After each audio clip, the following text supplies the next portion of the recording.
এবারে আমাদেরকে কিছু এখন ভাবতেই হবে, কারণ আমরা যদি এখন থেকে কিছু ভাবতে শুরু না করি তাহলে এটা ভবিষ্যতে আমাদের জন্য খুব বড় সমস্যা হিসাবে দেখা যাবে। আমরা যেহেতু জঙ্গলমহল এলাকায় বসবাস করি, আমাদের এখানে বিভিন্ন ধরনের বড় বড় গাছপালা আছে, যেমন শাল, কেঁদুয়া এবং বিভিন্ন ধরনের বড় বড় গাছ আছে। আমরা চাইলে এই সমস্ত গাছের পাতাকে ব্যবহার করতে পারি প্লাস্টিকের বিকল্প হিসাবে। আমরা হয়তো বাজার গেলাম এবং সেখানে আমরা প্লাস্টিক না নিয়ে গিয়ে হয়তো আমরা কোনো টিফিন কারি নিয়ে গেলাম বা অন্য কিছু নিয়ে গেলাম, যেটা আমরা প্লাস্টিকের বিকল্প হিসাবে ব্যবহার করতে পারি। এবং এক্ষেত্রে আমাদের সবথেকে বড় সুবিধা হলো যে প্লাস্টিকটা আমরা আনবো না, সেটা পরিবেশের সঙ্গে মিশবে না।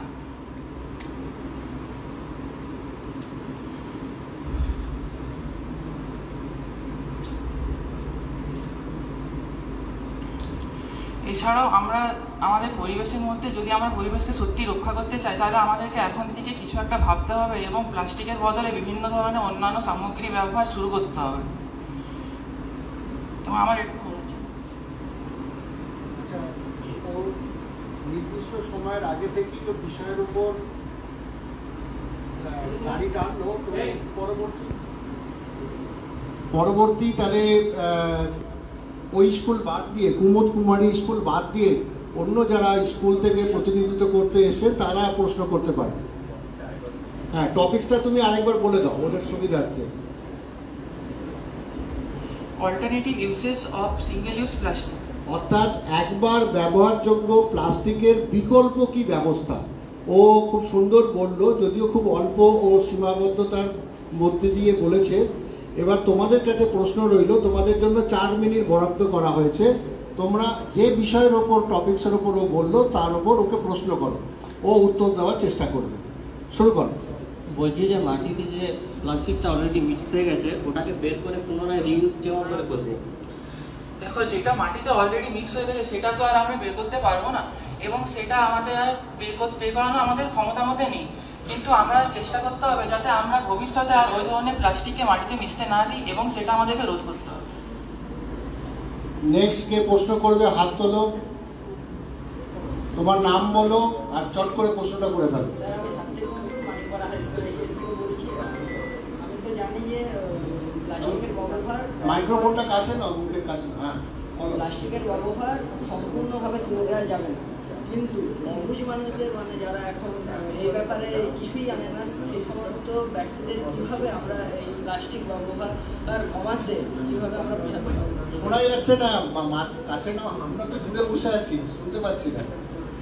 বলো বলো, তুমি ঠিকই বলছো, একটু মাইক্রোফোনটা মুখের সামনে নিয়ে বলো। অবুঝ মানুষদের আমরা প্লাস্টিক ব্যবহার করতে কিভাবে, অবুঝ মানুষের প্লাস্টিক ব্যবহার কমাতে কিভাবে আমরা বলতে পারবো?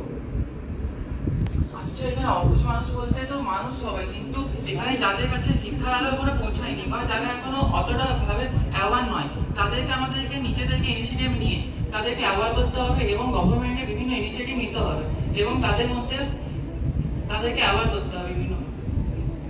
আচ্ছা, নেক্সট। আমি সুজিত পাল, দুধকুন্ডি বাপুজি শিক্ষায়তনের ছাত্র। আমরা সকালে যে ব্রাশ ব্যবহার করি তা প্লাস্টিকের বোতলে কি দিয়ে তৈরি করা যেতে পারে অল্টারনেটিভ? খুব ভালো প্রশ্ন করেছে, তুমি চেষ্টা করো, খুব সহজ উত্তর দেওয়া যায়, কিন্তু চেষ্টা করো বলার। আমরা প্লাস্টিকের ব্রাশ ব্যবহার করছি ঠিকই, যেটা আমাদের নিত্য প্রয়োজনীয় জিনিস, কিন্তু আমরা চাইলেও প্লাস্টিকের বদলে বিভিন্ন অন্যান্য সামগ্রী দিয়ে ব্রাশ ব্যবহার করতে পারি বা তৈরি করতে পারি এবং সেটা ব্যবহার করতে পারি।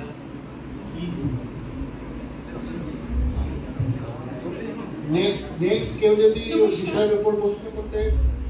নমস্কার, আমি পূজা পানিগ্রাহী, আমি সেবায়িত শিক্ষক মহাবিদ্যালয় থেকে এসেছি। আমার প্রশ্ন তোমার কাছে যে সিঙ্গেল ইউজ প্লাস্টিক এগুলো খুব কম মূল্যে বা বিনা পয়সায় অনেক সময় কি হয় আমাদের দোকান থেকে প্রোভাইড করে বা দেয়, কিন্তু এই ক্ষেত্রে যদি আমরা ওই প্লাস্টিকটা না ইউজ করি তাহলে আমাদের অন্য কিছু ইউজ করতে হবে। তো এই ক্ষেত্রে ওইগুলো অনেক সময় কি হয়, ব্যয়বহুল হয়। তো সেক্ষেত্রে আমরা কি পদক্ষেপ নিতে পারি? খুব ভালো প্রশ্ন করেছে, চেষ্টা করো উত্তর দেওয়ার। সিঙ্গেল ইউজ প্লাস্টিক ব্যবহার না করে আমরা তো বাড়িতে সবারই নিশ্চয়ই ব্যাগ ট্যাগ থাকবে, এবং আমরা বিভিন্ন পাটের ব্যাগ এবং বিভিন্ন অন্যান্য সামগ্রী নিয়ে বাজারে যেতেই পারি, এবং মেলাতে বিভিন্ন কন্টেইনার ব্যবহার করতে পারি সিঙ্গেল ইউজ প্লাস্টিকের জন্য, যেটা আমাদের জন্য খুব একটা ব্যয়বহুল হয়তো হবে না। আরো যদি কেউ প্রশ্ন করতে চাও এখনো সময় আছে 1 মিনিট। নমস্কার, আমি সোমনাথ সিংহ, সেবায়তন শিক্ষা মহাবিদ্যালয় বীর দ্বিতীয় বর্ষের ছাত্র। আমার প্রশ্ন হচ্ছে, বিষয়টা ছিল পরিবেশ বান্ধব যে বিকল্পগুলি, সেগুলি তার কিছু উদাহরণ, যেমন এই দু একটি ছাড়া যে কি কি আমরা তার প্লাস্টিকের বর্জন করে আরো কি কি আমরা ব্যবহার করতে পারি, যদি কিছু বিকল্পগুলি বলা হয় আর কি। ধন্যবাদ। বলো, তুমি চেষ্টা করো। প্লাস্টিকের বদলে আমরা পাটের ব্যাগ ব্যবহার করতে পারি, এবং আমাদের এখানে যেহেতু বিভিন্ন ধরনের বড় বড় গাছ আছে এবং ঘাস আছে, তাই এখানে বিভিন্ন ধরনের শালপাতা পাওয়া যাবে, এবং শালপাতাকে আমরা অবশ্যই সাথে করে ব্যবহার করতে পারি প্লাস্টিকের বিকল্প হিসাবে। খুব ভালো উত্তর দিয়েছে। সময় চলে এলো, আর 0.5 মিনিটস রয়েছে। চট করে প্রশ্ন বললাম। নমস্কার, আমি মানিকপাড়া হাই স্কুল থেকে শুভজ্যোতি মাহাতো। মিশন মঙ্গল সিনেমাটা থেকে আমরা সিঙ্গেল ইউজ প্লাস্টিকের একটা গুরুত্বপূর্ণ ব্যবহার দেখেছিলাম, যেখানে মঙ্গলযানে প্রোপেলার হিসেবে বিভিন্ন বর্জ্য পদার্থ থেকে প্লাস্টিক মেটেরিয়াল ব্যবহার করে উন্নত মানের মেটেরিয়াল তৈরি করা হয়েছিল। তো সেই রকম বিজ্ঞানের ক্ষেত্রে ব্যবহারের জন্য প্লাস্টিকের ব্যবহার হিসেবে বিভিন্ন বিজ্ঞানীদের কীরকম অবদান থাকতে পারে বলে আমার মনে হয়? আমাদের সিনেমাতে হলো, আমাদের বাস্তবে তো এখনো সেরকম ধরনের বিজ্ঞানিত অগ্রগতি হয়নি, এবং যদিও কোনোদিন হয় তাহলে সেটা খুব ভালো ব্যাপার হবে, এবং প্লাস্টিককে ব্যবহার করে আমরা ইকো ফ্রেন্ডলি জিনিসপত্র ব্যবহার করতে পারবো। সময় শেষ হয়ে গেছে, প্রশ্ন করার উত্তর দেওয়ার দুটোই সময় শেষ হয়ে গেছে। আচ্ছা, যা সাপ্লিমেন্ট হিসাবে অনেকেই প্রশ্ন করলো যে বিকল্প, সকলেই বিকল্পের খোঁজে আছে। ও কিছু চেষ্টা করেছে, যেমন এই অঞ্চলে, এই ঝাড়গ্রাম অঞ্চলেতে আমরা জানি প্রচুর শাল পাতা পাওয়া যায়, শাল গাছ প্রচুর রয়েছে। কাজেই আমরা অতীতে আজ থেকে 20 বছর আগে আমরা শাল পাতার থালা অনুষ্ঠান বাড়িতে খুবই ব্যবহার করতাম। এখন আমাদের বিজ্ঞানের অগ্রগতির সঙ্গে সঙ্গে শাল পাতাটা আমাদের কাছে একটু অফ বেড হয়ে গেছে বা অবসলিউট হয়ে গেছে, এবং যথেষ্ট পরিমাণে আমাদের শহর অঞ্চলে সেগুলো পাওয়াও যায় না। তো আমাদের সেই চিরাচরিত প্রথা অনুযায়ী এমন বায়োডিগ্রেডেবল, আমরা শাল পাতা কেন, অন্য যে কোনো পাতা, আমরা আগে দেখতাম অনুষ্ঠান বাড়িতে খুব গরিব করে লোকেরা তারা কচু পাতায় বা কলা পাতায় খেতে দিত। এখন কলা পাতা দিয়ে ডেকোরেটেড পাতা পাওয়া যায়। তাহলে আমাদের এই যেগুলো প্রকৃতি থেকে পাই এবং প্রকৃতিতে খুব সহজভাবে মিশে যায়, এই ধরনের পাতা, আমরা পদ্ম পাতা, শাল পাতা, এই ধরনের পাতাকে যদি আমরা আরো বেশি করে বিভিন্ন অনুষ্ঠানেতে ব্যবহার করতে পারি। এছাড়াও দেখবে আখের যে ছিপড়া, যেটাকে আমরা ব্যাগাস বলি, এই ব্যাগাস থেকে এবং পাল থেকে প্রচুর থালা বা এইরকম মানে কোকারিস জিনিস ব্যবহার করা হচ্ছে, যদিও এটা এক্সপেন্সিভ। একজন সত্যি খুব পার্টিনেন্ট প্রশ্ন করেছে, এগুলো খুব ব্যয়বহুল। কাজে এটা ব্যয়বহুল এই কারণেই মনে হচ্ছে, কারণ তার যোগান, তার কাঁচামালের যোগানটা আমাদের তুলনামূলকভাবে কম। কাজেই আমাদের পরীক্ষা নিরীক্ষা চলছে যে এইরকম কিছু ইকো ফ্রেন্ডলি সাবস্টেন্সকে আমরা যত বেশি পরিমাণে ব্যবহার করতে পারি, ভুট্টার দানা বা এইরকম কিছু জাতীয় পদার্থ দিয়ে এরকম alternative to single use plastic প্রচুর কাটলারি সেট তৈরি হচ্ছে। অদূর ভবিষ্যতে এগুলো আমাদের মধ্যে বহুলভাবে ব্যবহৃত হবে, এই আশা রেখে পরবর্তী স্কুলকে আমরা উন্নত করব। সে তার প্রতিনিধিত্ব একজনকে পাঠাবেন। আচ্ছা, তুমি প্রথমে নাম, কোন স্কুল থেকে তুমি রিপ্রেজেন্ট করছো? বালিকা বিদ্যালয়, মানিকপাড়া বালিকা বিদ্যালয়। নেক্সট।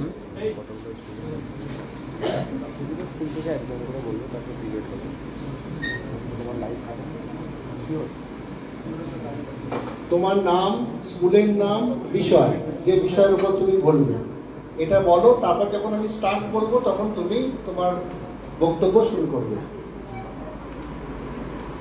একদম মাইক্রোফোনের খুব সামনে মুখ নিয়ে যাওয়ার দরকার নেই, একটু দূরত্ব বজায় রাখতে। নমস্কার, আমি শাওনি মাহাতো। আমি বালিকা বিদ্যালয় মানিকপাড়া স্কুলের ছাত্রী। আরেকবার নামটা বলো। শাওনি মাহাতো। আচ্ছা, বলো। আমি নবম শ্রেণীতে পড়ি। এখানে উপস্থিত সমস্ত ব্যক্তিবর্গ এবং আমার বন্ধু অথবা দাদা, দিদি, ভাই, বোন যারাই আছে সবাইকে আমি প্রণাম জানাচ্ছি, এবং যার অথবা সম্মানীয় ব্যক্তিদেরকেও আমি প্রণাম জানাচ্ছি। তুমি স্টার্ট করো তোমার বিষয়। আমার বিষয় হচ্ছে use of eco-friendly alternatives of single use plastic. আমাদের বর্তমান দিনে সিঙ্গেল ইউজ প্লাস্টিকের ব্যবহার প্রচণ্ড পরিমাণে বেড়ে গিয়েছে। আমরা ঘুম থেকে ওঠার পর থেকে ঘুমানো পর্যন্ত দিনের পর দিন প্রচণ্ড প্লাস্টিক ব্যবহার করছি এবং একটা প্লাস্টিক ব্যবহার করার ফলে সেগুলি আমরা ফেলে দিচ্ছি। এই প্লাস্টিকের অজৈব হওয়ার জন্য এগুলো মাটিতে মিশে যাচ্ছে না, কিন্তু এই প্লাস্টিকগুলো যাচ্ছে কোথায়? এই প্লাস্টিকগুলো আমরা ফেলে দেওয়ার ফলে বিভিন্ন প্রাকৃতিক কারণ, ঝড় বৃষ্টি ইত্যাদির কারণে প্লাস্টিকগুলো চলে যাচ্ছে পুকুর, সমুদ্র, এছাড়াও নদীর তলায় এবং জমা হচ্ছে, যার ফলে নদীতে, সমুদ্রে, পুকুরে জলের বন্যা সৃষ্টি হচ্ছে এবং নানা রকম প্রাকৃতিক দুর্যোগ দেখা দিচ্ছে। পুকুর ও নদী ভরাট হয়ে যাচ্ছে এবং এই অজৈব প্লাস্টিকগুলো আমাদেরকে ব্যবহার কমানোর জন্য আমরা নানা রকম পদ্ধতি অবলম্বন করতে পারি। সেই পদ্ধতিগুলো হচ্ছে, যেমন হচ্ছে জল সক্রিয় কাগজ টেপ। আমরা প্লাস্টিক টেপ যেগুলো আছে তার বদলে যদি আমরা ওয়াটার পটেনশিয়াল টেপ ব্যবহার করি, তাতে আমরা ওটার ব্যবহার কমাতে পারছি। এছাড়া আমরা যে সমস্ত কাপ, আমরা প্লাস্টিক কাপের বদলে আমরা কাগজের কাপ ইউজ করতে পারি। আর হচ্ছে যেমন বালিশের তুলো, বালিশের যেমন আগে আসল তুলো ব্যবহার হতো, এখন ওই তুলোর বদলে একটু সিনথেটিক সিল্ক মেশানো, লাইলন মেশানো তুলো ব্যবহৃত হয়। এগুলো হচ্ছে প্লাস্টিক, যেগুলো মাটিতে মিশে যায় না এবং পরবর্তীকালে এটা আমাদের অসুবিধা দেখা দিতে পারে। এই বালিশে আমরা প্রকৃত তুলো ব্যবহার করতে পারি, অথবা আমাদের ভেড়া থেকে পাওয়া উল, আমরা সবাই জানি উলগুলো থেকে আমরা উল দিয়ে তুলো বানাতে পারি, ওটা থেকে বালিশের তুলো ব্যবহার করতে পারি। অথবা যে সমস্ত পুরনো বাড়িতে ছেঁড়া কাপড় আছে ওগুলোকে কেটে টুকরো টুকরো করেও আমরা আমাদের বালিশ বানাতে পারি, এটা আমাদের চাহিদাও পূরণ হচ্ছে।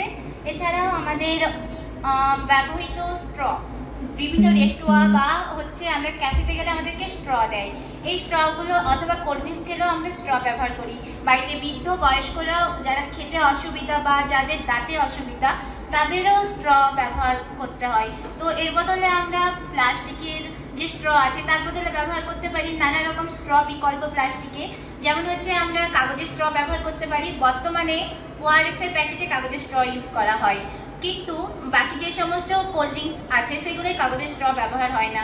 তো আমরা তাদের কাছে অনুরোধ করতে পারি যে আমরা ওখানে কাগজের স্ট্র দিতে পারি। এটা একবার ইউজ করার পরে ফেলে দেওয়া যায় এবং এই যে জৈব পদার্থ তাই এটি মাটিতে মিশে দিতে পারি। এছাড়া হচ্ছে আমরা স্টেনলেস স্টিলের স্ট্র ব্যবহার করতে পারি, এটি পুনর্ব্যবহারযোগ্য এবং স্টেনলেস স্টিলের স্ট্রয়ের দামও কম। বাড়িতে যে সমস্ত বৃদ্ধ বয়স্ক লোকরা আছে তাদেরকে আমরা যদিও স্ট্রটা দিই, তাহলে ওটা আমরা পুনর্ব্যবহার করতে পারি এবং প্লাস্টিকের স্ট্র আমরা যেহেতু ফেলে দিচ্ছি, ওটা যা ইউজ হচ্ছে না, তো আমাদের এতে টাকাও বেঁচে যাচ্ছে, কারণ আমাদের ওই স্ট্রটা আমরা ব্যবহার করতে পারছি। এছাড়া হচ্ছে নারকেল পাতা দিয়েও স্ট্র তৈরি করা হয়। আবার বাড়িতে আমরা সবাই কোনো কিছু খাবার বা কোনো কিছু রাখতে ঝুড়ি ব্যবহার করি, ঝুড়ি বদলে আমরা যদি বাঁশের ঝুড়ি ব্যবহার করি। আগে বাঁশের ঝুড়ির ব্যবহার প্রচণ্ড ছিল, কিন্তু এখন ওর ব্যবহারটা দিনের পর দিন কমেই যাচ্ছে। এই বাঁশের ঝুড়ি গ্রামের বা বাড়ির যে সমস্ত মহিলারা আছে তারাই এটা বানাতে পারে, তারা এই ঝুড়ি দিয়ে ছোট ছোট ঝুড়ি বানাবে, এমন বিক্রি করতে পারে, যার ফলে দরিদ্র যে সমস্ত গ্রাম্য মহিলা তারা নিজেদের উপার্জন পথ নিজেরাই বেছে নিতে পারবে আর নিজেরাই ও টাকা উপার্জন করতে পারবে, তাদেরকে কারোর উপর আর নির্ভরশীল হতে হবে না।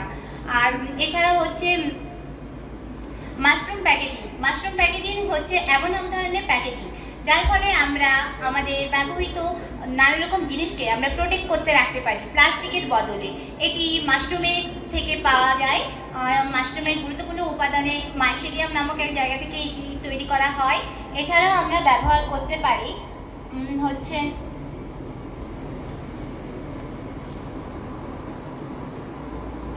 ভ্যাট ফিলার এক ধরনের জিনিস যেটা পণ্যের সংরক্ষণ করতে সাহায্য করে।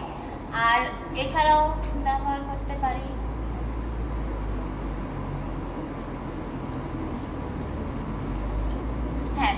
আমাদের প্রতিনিয়ত ব্যবহৃত জিনিস হচ্ছে জলের বোতল বা জার, এগুলো সবই হচ্ছে প্লাস্টিক, সবার বাড়িতেই থাকে এগুলো। এই জলের বোতল অনেকে ধাতব জিনিস যেমন তামা, কাঁসার এই সমস্ত বোতল ব্যবহার করে, এতে আমাদের গুরুত্বপূর্ণ উপাদান পাওয়া যায়। যেমন হচ্ছে তামার বোতলে নানা রকম উপকারী ব্যাকটেরিয়া থাকে, যেগুলো প্রতিদিন মানে ওইটা যদি জল রেখে আমরা খাই তা আমাদের শরীরে যেমন পুষ্টি বিকাশ হচ্ছে, তার সাথে সাথে আমাদের মানসিক বৃদ্ধিও হয়ে যাচ্ছে। আবার কাঁচের বোতল বা জার এগুলোও খুব গুরুত্বপূর্ণ। প্লাস্টিকের বোতলের বদলে আমরা মাটির বোতল ব্যবহার করতে পারি। মাটির বোতল দাম বলতে গেলে 100 টাকা হতে পারে, অথবা আমরা বাড়িতেই তৈরি করে দিতে পারি মাটি দিয়ে। উপযুক্ত মাটি থেকে আমরা মাটির বোতল উৎপন্ন করতে পারি। এছাড়াও হচ্ছে আমাদের প্রতিনিয়ত যে আমরা টুথব্রাশ ব্যবহার করি, এই টুথব্রাশ হচ্ছে প্লাস্টিকের। এটা 1 মাসে চেঞ্জ করতে হয়। এই যার ফলে হচ্ছে আমাদের ব্রাশ তো খুবই গুরুত্বপূর্ণ, যেটা আমাদের দাঁতের ক্ষেত্রে খুবই উপযোগী। এই যদি ব্রাশটাকে আমরা ফেলে দিই, তার ফলে আমাদের নানা রকম পরিবেশে দূষণ বেড়ে যাচ্ছে, মানে প্লাস্টিকের প্রচুর পরিমাণে বাড়ছে। এই ব্রাশের বদলে যদি আগে যেমন শালের দাঁতন বা যে নিম পাতার দাঁতন ব্যবহার হতো, সেরকম যদি আমরা পুনরায় ব্যবহার করতে পারি, এটি সত্যিই উপকারী। এই দাঁতনগুলো দিয়ে আমরা যদি মাটি, তাহলে হচ্ছে আমাদের চর্বণ হয়, আমাদের শাল পাতা বা তোমার সময় সীমা অতিক্রান্ত হয়ে গেছে। আচ্ছা, এবার তুমি থাকো। তোমার নামটা একবার বলে দাও করে। শাওলি মাহাতো। শাওলি মাহাতো খুব সুন্দর বলেছে প্লাস্টিকের বিকল্প কিছু ব্যবহার নিয়ে। এবার তার উপর যদি এই বিষয়ের ওপর কোনো প্রশ্ন থাকে অন্যান্য স্কুলের, তাড়াতাড়ি চটপট শুরু করে দাও প্রশ্ন। তোমাদের জন্য 4 মিনিট বরাদ্দ করা হয়েছে। কে বলতে চাও হাত তোলো, নিজের নাম বলো আর চট করে প্রশ্ন করো। আমি মানিকপাড়া হাই স্কুল এইচএস থেকে ইসানি মাহাতো বলছি।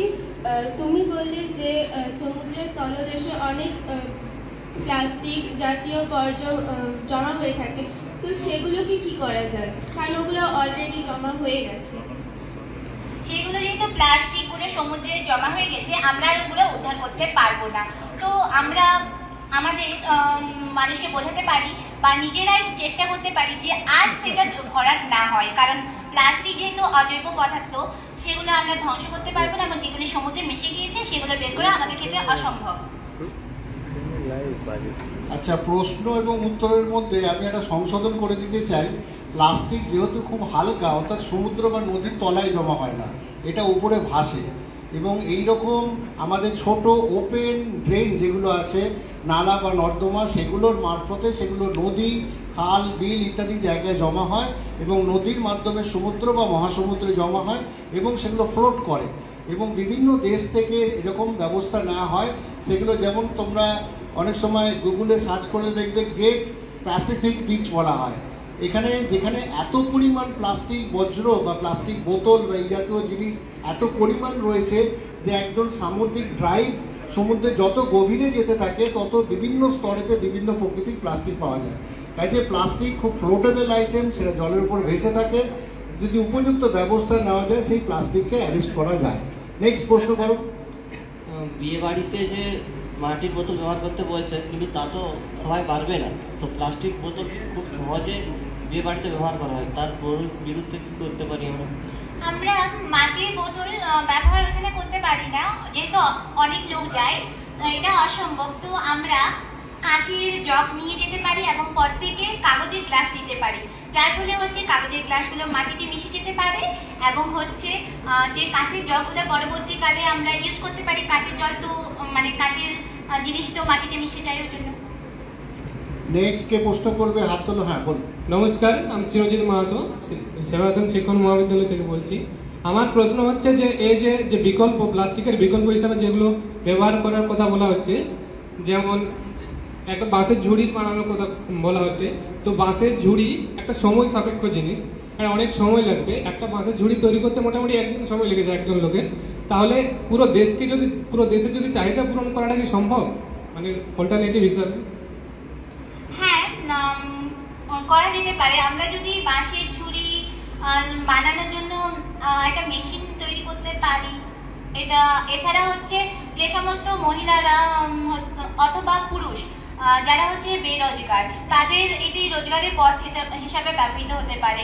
তা আবার যারা রোজগার করে, বিশেষ করে গ্রামের দিকে, ওরা বিকালবেলায় ঝুড়ি বানাতে বসে যায় এবং হচ্ছে ওরা ঝুড়িগুলোতে বিক্রিও করে। নেক্সট কে প্রশ্ন করবে? তাড়াতাড়ি, সময় এগিয়ে চলেছে, চট করে প্রশ্ন করো আর তুমিও চট করে উত্তর দেওয়ার চেষ্টা করো। আমার নাম ধনঞ্জয় কিস্কু, আমি একলব্য মডেল স্কুল থেকে বলছি। যে কোনো জিনিস যেটা ওয়াটারপ্রুফ, সেখানে তো প্লাস্টিক লাগে, তো এর পরিবর্তে আমরা কি ব্যবহার করতে পারি? ওয়াটারপ্রুফে প্লাস্টিক লাগবে এরকম কোনো নেই, আমরা কাগজও ওয়াটারপ্রুফ হয়। তো যেমন হচ্ছে নানা রকম প্যাকেজিং, কাগজ প্যাকেজিং পাওয়া যায়, ওগুলো ওয়াটারপ্রুফ হয়। প্লাস্টিক শুধুমাত্র ওয়াটারপ্রুফ নয়। নেক্সট। আমি নন্দিনী রায়, দুধকুন্ডি চারুলতা বালিকা বিদ্যালয়ের ছাত্রী। আমার প্রশ্ন হলো যে যেখানে প্লাস্টিক তৈরি করা হয় সে কারখানা কি বন্ধ করা যেতে পারে? তৈরি হয়ে গেছে, সেটা তৈরি হয়ে গেছে, একটা আইন অনুযায়ী প্লাস্টিক তৈরি করা বন্ধ হয়ে গেছে। ক্যারি ব্যাগের যে থিকনেস বা পুরুত্ব সেটা মিনিমাম 120 মাইক্রন হতে হবে। কাজেই আমরা যে সমস্ত কলকারখানা বা প্লাস্টিক জাত দ্রব্য প্রস্তুত করে এবং যারা ক্যারি ব্যাগ তৈরি করে তাদেরকে আমরা যারা কাঁচামাল সরবরাহকারী, যেমন আমাদের হলদিয়াতে দুটো এরকম ইন্ডাস্ট্রি আছে, হলদিয়া পেট্রোকেমিক্যাল এবং MCCPTI, যারা এই কাঁচামাল উৎপাদন করে প্লাস্টিক আইটেম প্রস্তুত করে।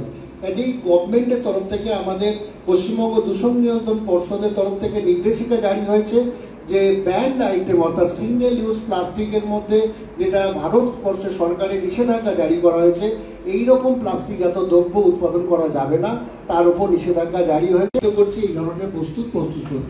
আচ্ছা, নেক্সট যে স্কুল থেকে আমাদের পরবর্তী বক্তব্য রাখবে, তুমি তোমার স্কুলের নাম, তোমার নাম এবং বিষয় এটা প্রথমে বলবে। আমি যখন স্টার্ট করতে বলবো তুমি তোমার বিষয় সম্পর্কে বলবে।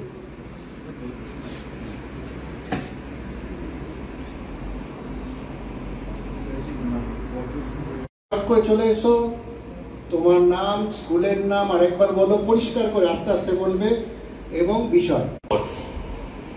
নাও স্টার্ট করো। সাস্টেনেবল সোর্স কেন বলা হচ্ছে? স্থিতিশীল উন্নয়নের মূল লক্ষ্য কি?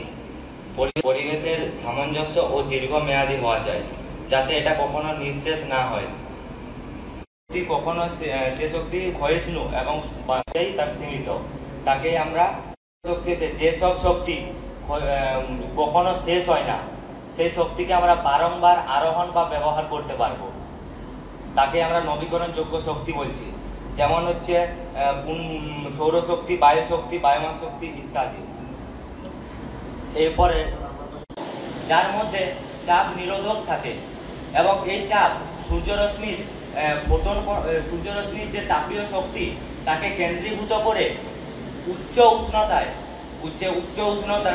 উষ্ণতাটা ব্যবহার করে আমরা রান্না করতে পারি। এবং এই শক্তিকে যদি আমরা ব্যবহার করি, তা খুবই সংরক্ষণ, সস্তা এবং দূষণহীন রন্ধন পদ্ধতি। দ্বিতীয় ভাগ হচ্ছে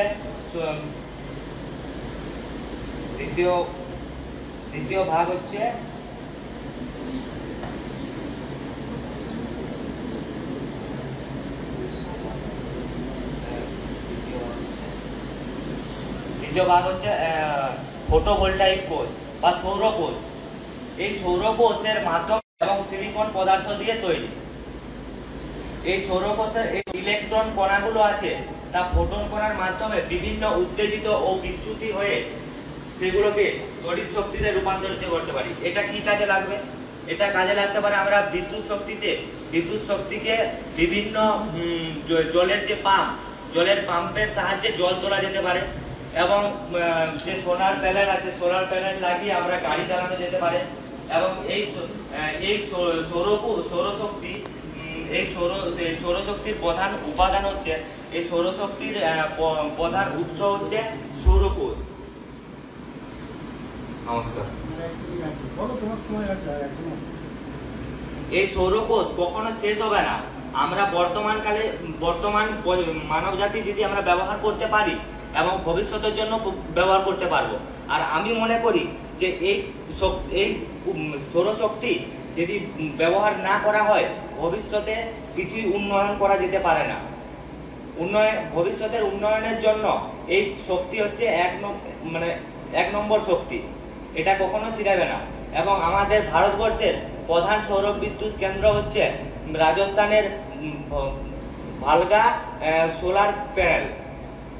এটা হচ্ছে 56 কিলোমিটার বর্গ বিস্তৃত, সব থেকে বড় আমাদের ভারতবর্ষে। খুব সুন্দর বলেছো তুমি এবং খুব শুদ্ধ বাংলা ভাষায় বলেছো, খুব সুন্দর উপস্থাপন প্রেজেন্টেশন হয়েছে। আচ্ছা, এবার হচ্ছে ওদের স্কুল বাদ দিয়ে বাকি স্কুল প্রশ্ন করবে একে একে। আমি বিশাল জানা, ঝাড়গ্রাম কুমুদ কুমার ইনস্টিটিউটের ছাত্র। আমার প্রশ্ন হচ্ছে যে আমরা জানি কিছু দেশে যেমন নরওয়ে, গ্রিনল্যান্ড 6 মাস দিন 6 মাস রাত থাকে।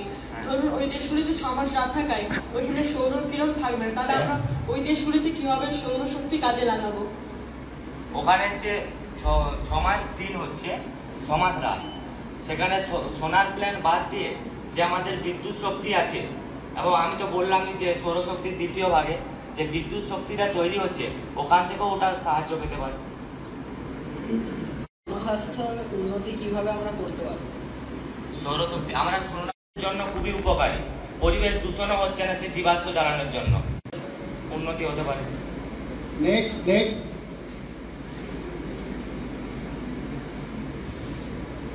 এর জন্য তো প্রচুর খরচ হচ্ছে, তো খরচ কিভাবে কম খরচে আমরা ব্যবহার করতে পারি?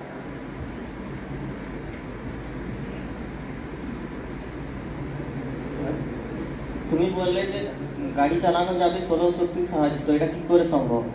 কারণ আমাদের যে ওই আমরা দেখছি বাজারে বা গ্রামে অঞ্চলে যে স্কুটিগুলো বেরিয়েছে, যে ব্যাটারিটা, ওই ব্যাটারিটা মানে সূর্যের যে তাপ কিরণ সেখান থেকেও হচ্ছে এবং তড়িৎ বিদ্যুৎ থেকেও হচ্ছে, এই জন্য এটা হতে পারে।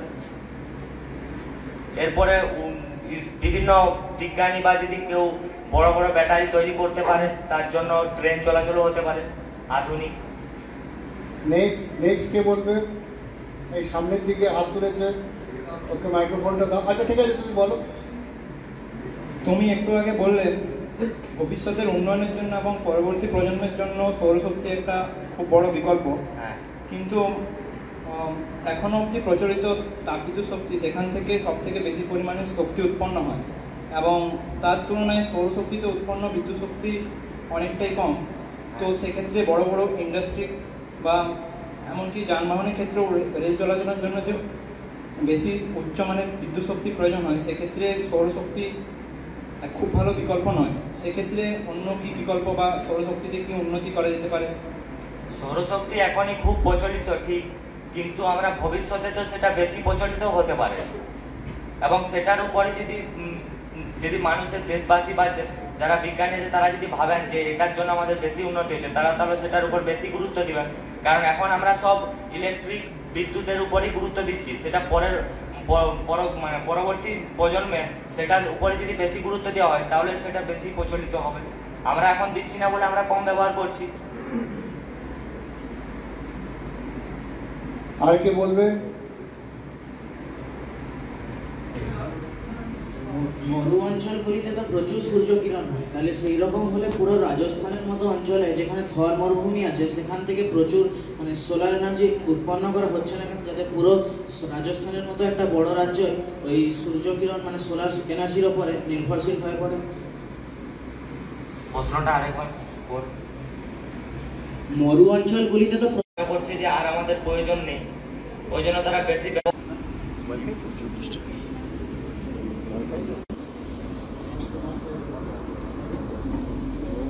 বর্ষাকালে তো প্রতিনিয়ত বৃষ্টি হচ্ছে না, যদি অল্প সময়ের মধ্যে সূর্যের কিরণ দেওয়া হয় সেটাই কাজ করবে।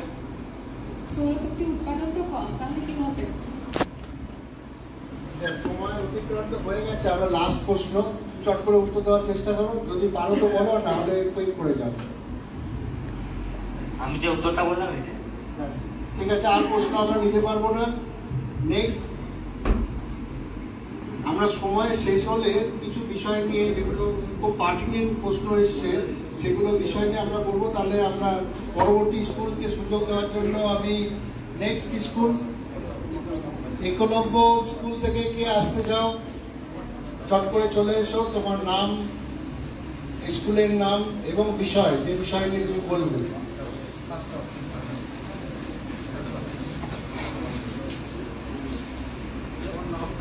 হ্যাঁ, প্রথমে তোমার নামটা পরিষ্কার করে নাও। আমার নাম সব্যসাচী সিং, আমি সব্যসাচী সিং। আচ্ছা, আমি ঝাড়গ্রাম একলব্য মডেল রেসিডেন্সিয়াল স্কুলে ক্লাস 11 বিজ্ঞান বিভাগে পড়াশোনা করছি। তো আমি আজকে জলের সঠিক ব্যবহার এবং তার সংরক্ষণ বিষয়ে আলোচনা করব। স্টার্ট করো। প্রথমেই আমি বলছি মানুষের দ্বারা কিভাবে জলের অপচয় হচ্ছে। তো পৃথিবীতে আমরা সব থেকে বেশি জলের ব্যবহার আমরা মানুষেরাই করছি। তো সব থেকে বড় সমস্যা আমরাই সৃষ্টি করছি। আমরা বাড়িতে যেমন জলের কল খোলা রেখে দিই, বাসন মাজার কাজে অতিরিক্ত পরিমাণে জল ব্যবহার করি, কাপড় কাচার সময় অতিরিক্ত জল ব্যবহার করি, বাথরুমে অতিরিক্ত পরিমাণে জল ব্যবহার করি। এগুলো একটি সীমিত মাপে করা উচিত। আর চাষবাসের ক্ষেত্রে আমরা অতিরিক্ত পরিমাণে সেলো থেকে যে জল বের হয় তা আমরা খেয়াল রাখি না ঠিক মতো, জমি ছেপিয়ে জল উন্নত করতে পারি। এর ফলে যে প্রভাবগুলো পড়ছে, পানীয় জলের অভাব। আমরা জানি আফ্রিকার মতো একটা দেশে ওখানে জলের অভাবে প্রচুর পরিমাণ মানুষের মৃত্যু পর্যন্ত হয়ে যাচ্ছে। এমনকি আমাদের নিজের দেশ ভারতবর্ষে মধ্যপ্রদেশ, রাজস্থানে প্রচুর পরিমাণে জলের সংকট দেখা দিচ্ছে। রিসেন্টলি আমাদের মতো বৃষ্টি না হওয়ার জন্য প্রকৃতিতে খুব সমস্যা দেখা যাচ্ছে। চাষে যেসব স্থানে বৃষ্টি হচ্ছে না সেই সব স্থানে চাষের অভাব, খাদ্যের অভাব দেখা দিচ্ছে। প্রচুর পরিমাণে মানুষ সেই সমস্যায় পড়ছে। এর দ্বারা আমরা অনেক সলিউশন করতে পারি বা প্রতিকার। যেমন আমরা স্কুল কলেজে যে ছাত্রছাত্রীরা পড়াশোনা করে ওদের সঠিক শিক্ষাদান দেওয়া উচিত, রাস্তাঘাটের মানুষদের সচেতন করা উচিত, কিছু সরকারের নিয়ম করা উচিত যেটাতে আমরা জলের সঠিক ব্যবহার করতে পারি। আমরা চাষের জন্য সঠিক বৈজ্ঞানিক পদ্ধতি, সঠিক মাপের জল সেচ করার পদ্ধতি, একটি বৃষ্টির জলকে সংরক্ষণ করে তার দ্বারা আমরা বিভিন্ন বাড়ির কাজ সেটা আমরা করতে পারি। এটি খুবই কম খরচেই করা যেতে পারে, যেটা কিনা আমরা আমাদের নিজের school Jhargram Eklavya model residency স্কুলে এটা আমরা প্রয়োগ করেছি। এর দ্বারা আমরা খুবই উপকৃত হচ্ছি এবং খুব কম পরিমাণে স্কুল এবং কোয়ার্টারের ছাদে আমরা বৃষ্টির জলকে সংরক্ষণ করছি। তারপর সেই জলকে আমরা পাইপলাইনের দ্বারা একটি ফিল্টারাইজেশন কক্ষ আছে তাতে আমরা উপকৃত হচ্ছি এবং এর দ্বারা কোনো রকম এখনো পর্যন্ত আমাদের স্কুলে কোনো রোগ ব্যাধির সম্ভাবনা হয়নি। এর দ্বারা পৃথিবীর কিছু ব্যবহার আমি উল্লেখ করছি। যেমন থাইল্যান্ডে প্রতি বছরে দেশের মানুষ যে পরিমাণ জল ব্যবহার করে তার 40% হলো এই বৃষ্টির জল। বারমুডাতে সরকারিভাবে নিয়ম করা আছে যে প্রত্যেকটি বাড়ির মানুষকে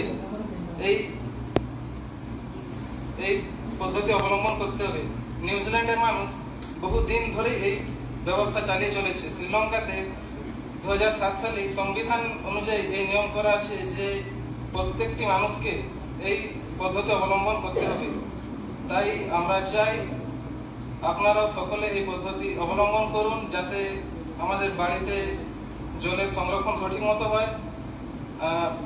আপনারা বৈজ্ঞানিকভাবে এটি সফল করতে পারেন। যে কোনো বাড়িতে যেমন যদি সেটা টালির ছাদ হয় তার সাইডে আমরা পাইপ লাগিয়ে সেই জলকে পাইপের দ্বারা কোনো একটি স্থানে সংরক্ষণ করতে পারি। তারপরে সেই জলকে আমরা ফিল্টারের সাহায্যে পানীয় হিসেবে রান্নার কাজে, স্নানের কাজে, যে কোনো কাজে আমরা ব্যবহার করতে পারি যদি আমাদের water save life. Thank you. সময় আছে, তুমি চাইলে আরো বলতে পারো।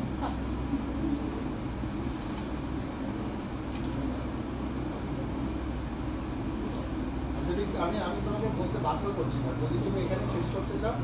আমি একটি জল সংরক্ষণ করার মানে কিভাবে আমরা জলকে আমরা কাজে লাগাতে পারি একটা কিছু একটা স্টেপ আমি বলছি।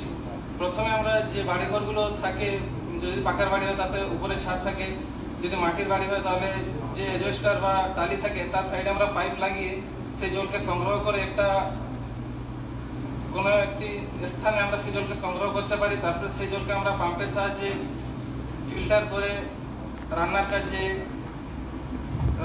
ঠিক আছে, হারভেস্টিং তুমি তোমার সময় শেষ হয়ে গেছে। আচ্ছা, এরপর ওর বিষয়ের ওপর যারা প্রশ্ন করতে চাও হাত তোলো। একে একে এত প্রশ্ন হয়তো আমরা নিতে পারবো না, তোমাদের জন্য 4 মিনিট সময় দেওয়া আছে। রাজস্থানে যে সূর্যের তাপ বেশি ওঠে সেখানে তো খরা সৃষ্টি হয়, আর সেখানে জল সংরক্ষণ করো কি করে? সেখানে মানে মানুষজন কি করে জল সংরক্ষণ করে? কোশ্চেনটা একবার ভালোভাবে বলুন। রাজস্থানে যে প্রচুর পরিমাণ রোদের জন্য যে খরা সৃষ্টি হয়েছে সেখানে জল সংরক্ষণের উপায়গুলো কি করে, মানে ওখানকার মানে মানুষদের বোঝাতে পারবে জল সংরক্ষণ করা যায়? সেখানকার মানুষদের মাটিতে যে কোনো স্থান, একটু ফাঁকা স্থান, ওখানে গর্ত খুঁড়ে ওটাতে পলিথিন উপরে দিয়ে তারপরে ওখানে যে বৃষ্টির যে জলটা পড়ে ওটা সংরক্ষণ করতে পারবে। সেখানে মরুভূমি থাকার কারণে সেখানে জল তো আমরা সূর্যের তাপ বেশি থাকে। আচ্ছা ঠিক আছে, ওর পক্ষে যতটা সম্ভব উত্তর দিয়েছে। প্রথমেই বলেছে যে আমরা একটা ইমপারমিয়েবল মেমব্রেন, যেটা ও প্লাস্টিকের একটা ব্যবহারের কথা বলেছে, যেখান থেকে জল সিপেজ করে ভূগর্ভস্থ নিচের দিকে যেতে পারবে না, এবং উপরেতে আমরা কোনো বলতে চেয়েছে। নেক্সট কে প্রশ্ন করবে?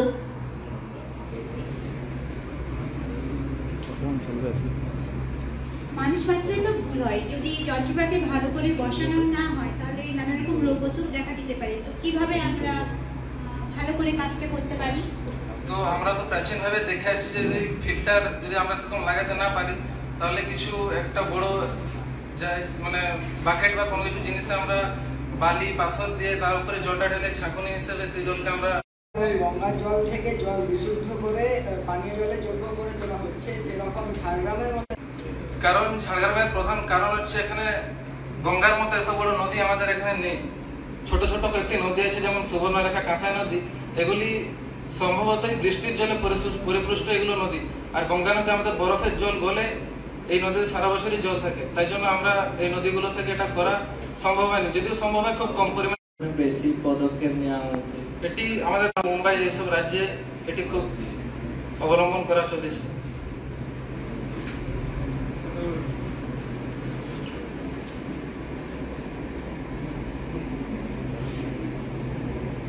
তাড়াতাড়ি চটপট। যদি সরকারি ভাবে কোনো মানে নেক্সট বলো। তুমি যে বললে টালির বাড়ি বা বাড়িতে পাইপ দিয়ে জল সংগ্রহ করাটা তো খড়ে, সেগুলো দিয়ে কিভাবে করা যাবে সংগ্রহ? এখন খড়ের বাড়ি তো এখন গ্রামে খুব কমই দেখা যাচ্ছে, তো আমি খড়ের বাড়িটা ঠিকমতো বলতে পারছি না, কারণ আমি 4 মিনিট হয়ে গেছে, আর প্রশ্ন নিতে পারবো না। না অ্যাকচুয়ালি ব্যাপারটা হচ্ছে, দেখুন খড় আর চালের বাড়ি বা অ্যাসবেস্টারের বাড়ি প্র্যাকটিক্যালি তুমি যদি দেখো, খড়ের বাড়ি যেটা হয় তার চালটাও একটা ঢাল থাকে, কাজেই খড় হয়তো নিচে যা কিছু জল অ্যাবজর্ব করবে, কিন্তু ঢাল তো থাকবে। সেই ঢাল অনুযায়ী আমরা যদি একটা ডোঙা দিয়ে সেই জলটাকে একটা পাইপের মাধ্যমে আন্ডারগ্রাউন্ড রিজার্ভারে কালেক্ট করতে পারি, কাজে আমাদের সদ ইচ্ছা যদি থাকি যে সেটা অ্যাসবেস্টার হোক বা সেটা টিনের ছাদ হোক বা কংক্রিটের ছাদ হোক, এটা বাধ্যতামূলক নয়। আমাদের যদি উপায় আছে, উপায় অনুযায়ী আপনাকে যদি যে ঢাল অনুযায়ী ওখানে একটা ডোঙা দিয়ে দিলাম, ডোঙা দিয়ে একটা পাইপ কানেক্ট করে দিলাম, করে আন্ডারগ্রাউন্ড রিজার্ভারেতে জলটাকে আমরা মজুত করতে পারি। আচ্ছা, পরবর্তী যে স্কুল থেকে আমাদের সামনে বলতে আসবেন, মানিকপাড়া বিবেকানন্দ বিদ্যাপীঠ, কে আসছে? প্রথমে তোমার নাম, স্কুলের নাম, বিষয়। আমি স্টার্ট করলে তখন শুরু করবে।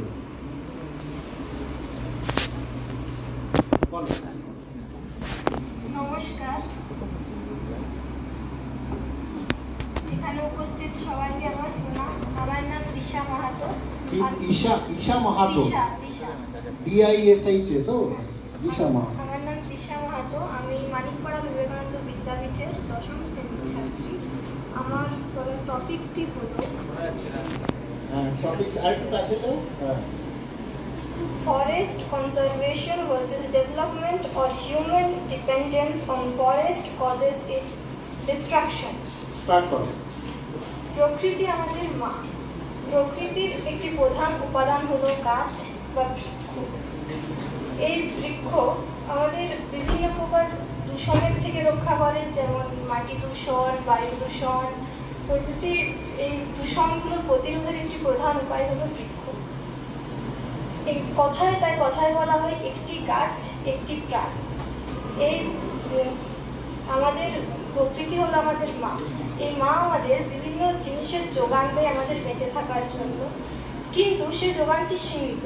কিন্তু মানুষের চাহিদা দিন দিন এত বেড়ে যাচ্ছে যে আমরা সীমার বাইরের সীমা অতিক্রম করে সেগুলো ব্যবহার করছি, ফলে এই সীমিত উপাদানগুলি ধীরে ধীরে কমে যাচ্ছে এবং আমাদের পরবর্তী যে প্রজন্ম সেটা তার কোনো ব্যবহার করতে পারবে না।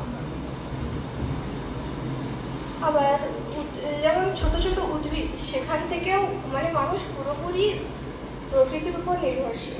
যেমন একটা ছোট উদ্ভিদ ঘাস, সেখান থেকেও সে ঘাসটি যেমন তৃণভোজী প্রাণীরা খায়, সেখান থেকেও মানুষ সরাসরিও গাছ থেকে উপকারিতা নেয়, আবার ইকোসিস্টেমের যে সাইকেলটা আছে সেখান থেকেও নেয়।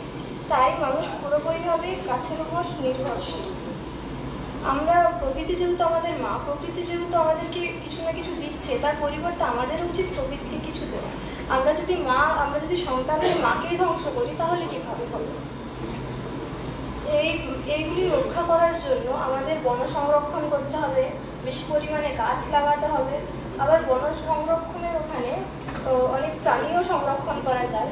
আবার যে স্কুলে বা ছাত্রছাত্রীদের এখানে এরকম প্রোগ্রাম করে বোঝানো উচিত যে কীভাবে এবং গাছ সংরক্ষণ করা উচিত, প্রকৃতিকে কীভাবে বাঁচানো উচিত। আবার যেসব মানুষ এসব শিক্ষার্থী অতটা উন্নত নয় তাদের ক্ষেত্রে বলা যেতে পারে যে তারা জীবিকার জন্য অনেক সময় গাছ কেটে নেয় বা অনেক ক্ষতি করে। তাদের ক্ষেত্রে বলা যেতে পারে যে বন্য যে এলাকাগুলো, বনাঞ্চলগুলো যে রক্ষা করা হয়, সেই রক্ষার ওখানে তাদেরকে পাহারা দিতে বলা যেতে পারে। সেখানে তাদের জীবিকাটাও থাকবে, আবার তারা বন সংরক্ষণও রক্ষা করা হবে। এভাবে দুটোই ব্যালেন্স করা যেতে পারে। আবার হচ্ছে ডেভেলপমেন্ট মানে আমার মতে শুধু যে আর্থিকভাবে তা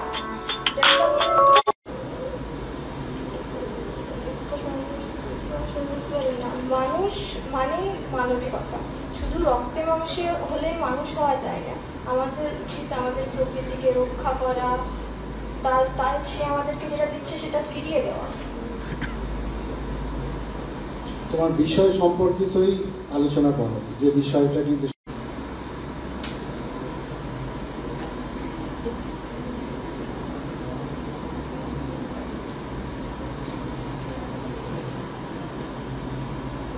ডেভেলপমেন্ট মানে শুধু নগরায়ন বা শিল্পায়ন নয়। ডেভেলপমেন্ট মানে শুধু আর্থিক।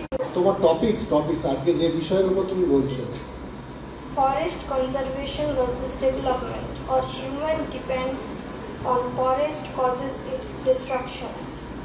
ডেভেলপমেন্ট তো তুমি বললে, কনজারভেশনের উপর কিছু বলো। কিভাবে কনজার্ভ করা যায়, ফরেস্টকে সংরক্ষণ কিভাবে করা যায়? একটা যে জমিতে কৃষি ফসল উৎপাদন হয় না বা এমনি পড়ে আছে, সেরকম জমিকে উর্বর করে গাছ লাগানো যেতে পারে, বনাঞ্চল তৈরি করা যেতে পারে। সেই বনাঞ্চলে প্রাণী রক্ষা করা যেতে পারে বিভিন্ন রকমের।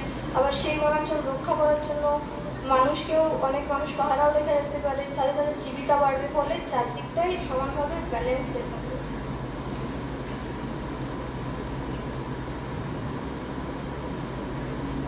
মানে আমরা তোমাকে একটু হেল্প করার আমি চেষ্টা করছি।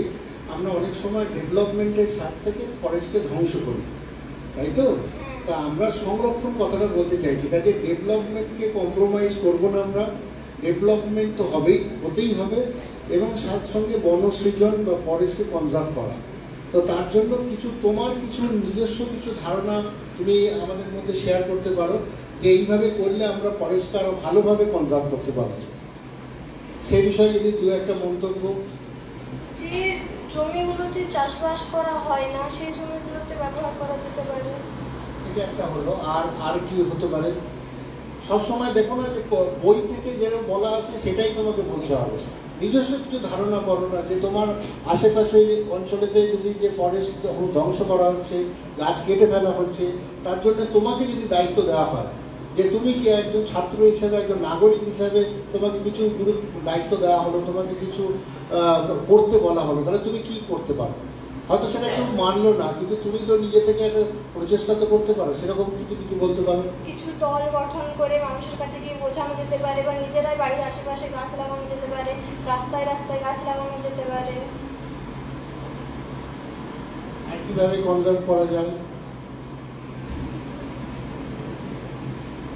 যে বড় আকারের গাছ ছাড়া কাটা যাবে না, চারা এখন মানুষ চারা গাছও কেটে দিচ্ছে। সেই চারা গাছ না করে যতক্ষণ না গাছটা পরিণত হচ্ছে ততক্ষণ গাছটাকে কাটা উচিত নয়। আর যতদিনে গাছটা পরিণত হচ্ছে ততদিনে আরো কয়েকটা গাছ লাগিয়ে নেওয়া উচিত, যাতে সেই জায়গাটা ক্ষতিপূরণটা হিসাবে সেটা দেওয়া যেতে পারে। ঠিক আছে, স্টপ, তোমার সময় অতিক্রান্ত হয়ে গেছে। আচ্ছা, ও যে বিষয় ফরেস্ট কনজারভেশন অ্যান্ড ডেভেলপমেন্ট, এর উপরে কি প্রশ্ন করতে চাও?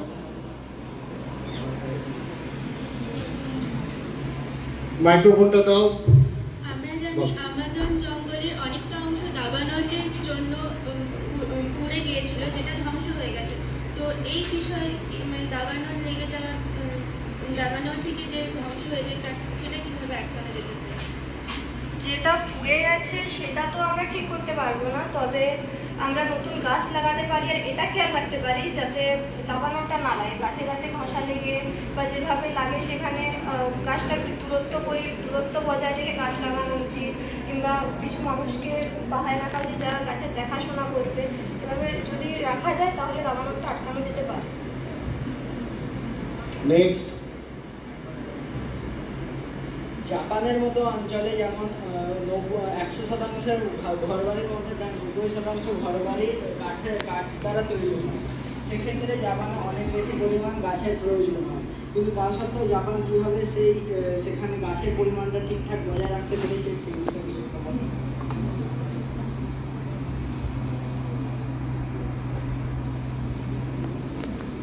তুমি একটু সহজ করে উত্তর দাও না। কিছু কিছু আমাদের পাহাড়ি অঞ্চলে দেখবে কাঠের তৈরি ঘর বাড়ি তৈরি করা হয়, কেন হয় জানো? তুমি চেষ্টা করো উত্তর দেওয়ার। দিকে ভূমিকম্প হয় বেশি, যাতে যদি সিমেন্টের বাড়ির ভূমিকম্প হয় তখন তাতে বাড়িটাতে চাপা পড়ে অনেক মানুষ মারা যেতে পারে। তাই কাঠের বাড়িতে অতটা ক্ষয়ক্ষতি হয় না, তাই সেখানে ওই রকমের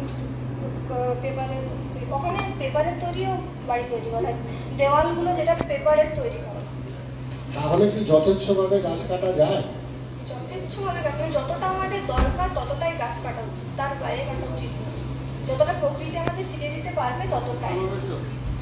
নেক্সট।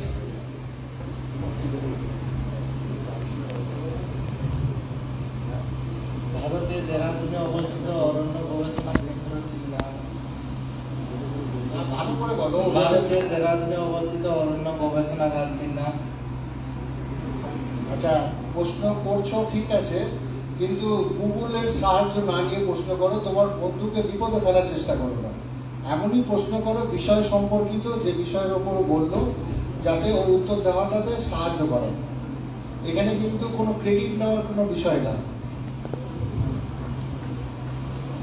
কম পরিমাণ অরণ্য কেটে ডেভেলপমেন্ট করা সম্ভব, তার কয়টি পদ্ধতি যদি বলেন? কম পরিমাণ অরণ্য বা জঙ্গল কেটে কি ডেভেলপমেন্ট করা সম্ভব? যদি থাকে তাহলে তো একটি পদ্ধতি। কম জায়গায় করা যেতে পারে, মানে আমরা যেমন অতিরিক্ত জায়গায় করে বড় বড় ফ্যাক্টরি তৈরি করার চেষ্টা করি, সেখানে কম জায়গায় করা যেতে পারে, কম গাছ কাটা যেতে পারে, কিন্তু সেই হিসাবে হিসাবে গাছটাও লাগাতে হবে। নেক্সট। পেছনে কে হাত তুলছে? আগে সামনে দাও।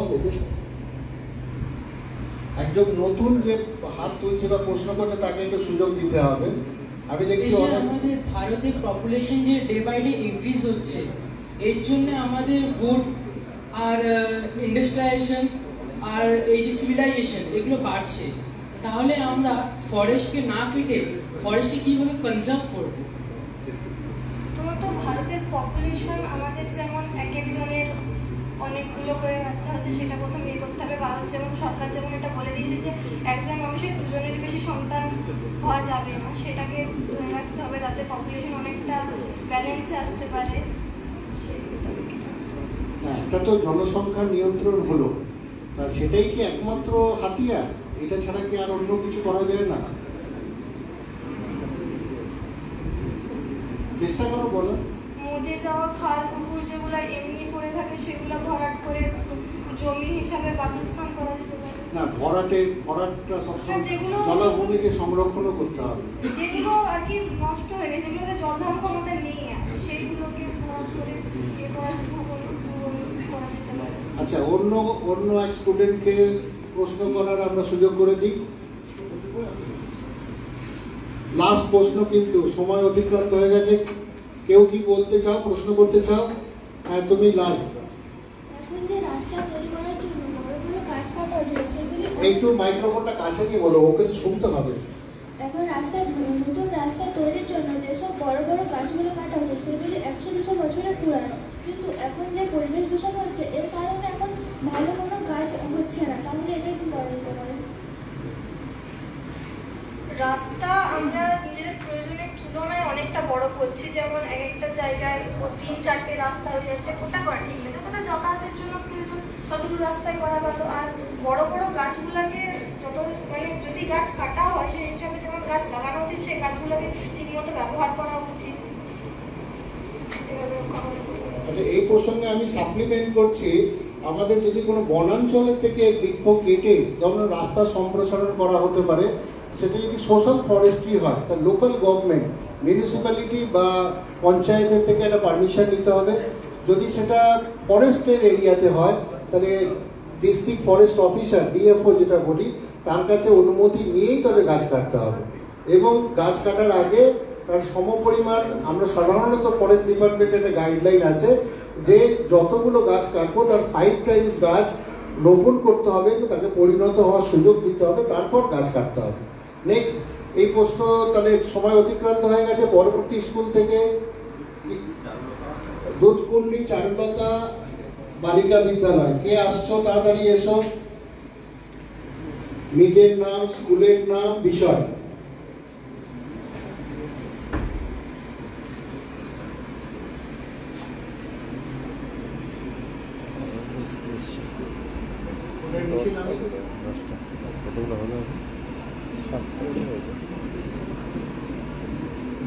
প্রথমে তোমার নাম বলো। আমার নাম অন্তিমা মাহাতো। অন্তিমা, তাই তো? অন্তিমা মাহাতো। আমি ক্লাস 10-এ পড়ি। আমি দুধকুন্ডি চারুলতা বালিকা বিদ্যালয় থেকে এসেছি। আচ্ছা, তোমার বিষয়টা বলো। আমার আজকের বিষয় growing human population and biodiversity loss. Start করো। মানুষের এই অতিবৃদ্ধির ফলে পরিবেশ নানা রকম ভাবে দূষিত হচ্ছে। প্রথম, মানুষ তার বাসস্থানের জন্য বনাঞ্চল কেটে তার বাসযোগ্য ঘরবাড়ি তৈরি করছে। এর ফলে বন্যপ্রাণীরা তাদের বাসস্থান হারিয়ে ফেলছে।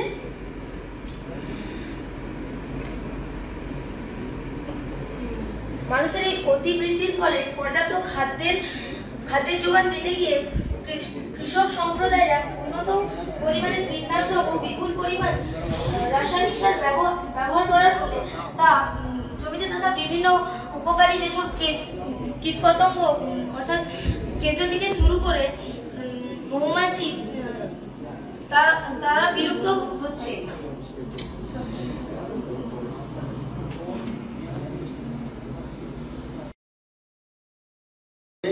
অনেক বেশি হচ্ছে, আমাদের কিন্তু হচ্ছে গুরুত্ব দিতে হবে। দ্বিতীয়ত আরেকটি যে ঝাড়গ্রাম এখানে আমাদের অনির্বাণ বাবু বলেছিলেন যে তাকে বারবার ফোন করা হচ্ছে যে তুমি বলো তোমার এরিয়াতে কি কি তুমি করতে পারো।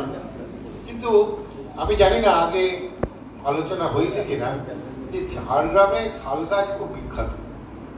শাল থেকে যে শাল পাতা হয়, সেই শাল পাতার হচ্ছে থালা, বাটি, প্লাস্টিকের পরিবর্তে যদি এটা একটা ইন্ডাস্ট্রি, ছোট কটেজ ইন্ডাস্ট্রি হতে পারে, এবং আমরা যে এই একবার ব্যবহারযোগ্য যে প্লাস্টিক এইটা কিন্তু হচ্ছে আমরা খুব অনায়াসেই কিন্তু হচ্ছে এটাকে কন্ট্রোল করতে পারি আর কি, যে এই শাল পাতার, এবং এটা বায়োডিগ্রেডেবল, এটা প্রকৃতিতেই আবার মিশে যাবে। আমরা যদি প্রকৃতিতে ফেলে দিই এটা বায়োডিগ্রেডেবল, সুতরাং এটা কিন্তু মাটির সঙ্গে আবার মিশেও যাবে, প্লাস্টিক যেরকম সঙ্গে যাবে আর কি। সুতরাং প্লাস্টিককে আমরা এইভাবে ধ্বংস করতে পারি না, কিন্তু এটা কিন্তু মাটির সঙ্গে মিশে যাবে। আমি চেয়ারম্যান সাহেবকে অনুরোধ করব যে স্যার, আমি প্রফেসর দেবনারায়ণ রায় সাহেবকে যদি স্যার হচ্ছে আপনি দুটো গাছ ওনার হাতে তুলে দেন, উনি ইউনিভার্সিটি এবং ওনার কলেজে এটা লাগাবেন। আমরা ছাত্রদের যেমন আমরা দিয়েছি স্যার।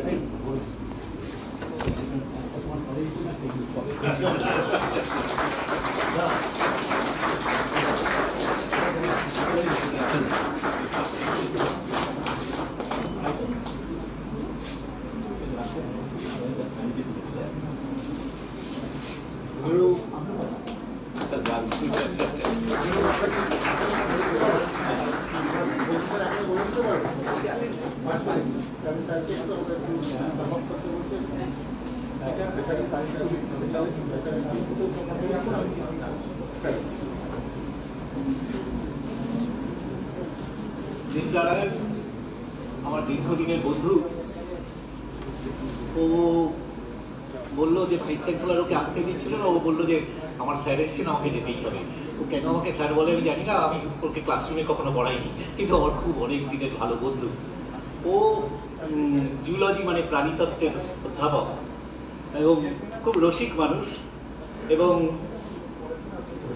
আমি ঝাড়গ্রামে আসবো, ওকে বলেছিলাম তুমি যদি আসো তাহলে আমি আসবো। ফলে ওকে আমি দুটো কাজ দিয়ে বললাম যে একটা ওর কলেজ ক্যাম্পাসে থাকবে, আর আরেকটা ও যে ইউনিভার্সিটির রেজিস্টার সেখানে লাগানো হবে।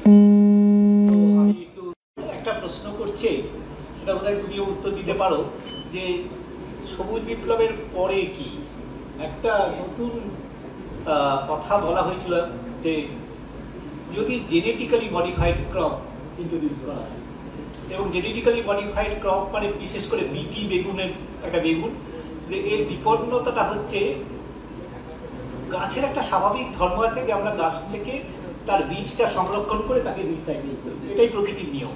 কিন্তু জেনেটিক্যালি মডিফাইড ক্রপ সেটা কতগুলো মাল্টিন্যাশনাল কোম্পানি তৈরি করে, সেটা থেকে আরেকবার গাছ হবে না। তুমি যদি একটুখানি আমার বাচ্চাদের বুঝিয়ে বলো। হ্যাঁ হ্যাঁ, এটা কারণ ওটা ওর স্পেশালাইজেশন, একটুখানি ছোট করে ওরা তাহলে ওরা বুঝতে পারবে যে সংকটটা কোথা থেকে কোথায় গভীর থেকে গভীরতর হয়।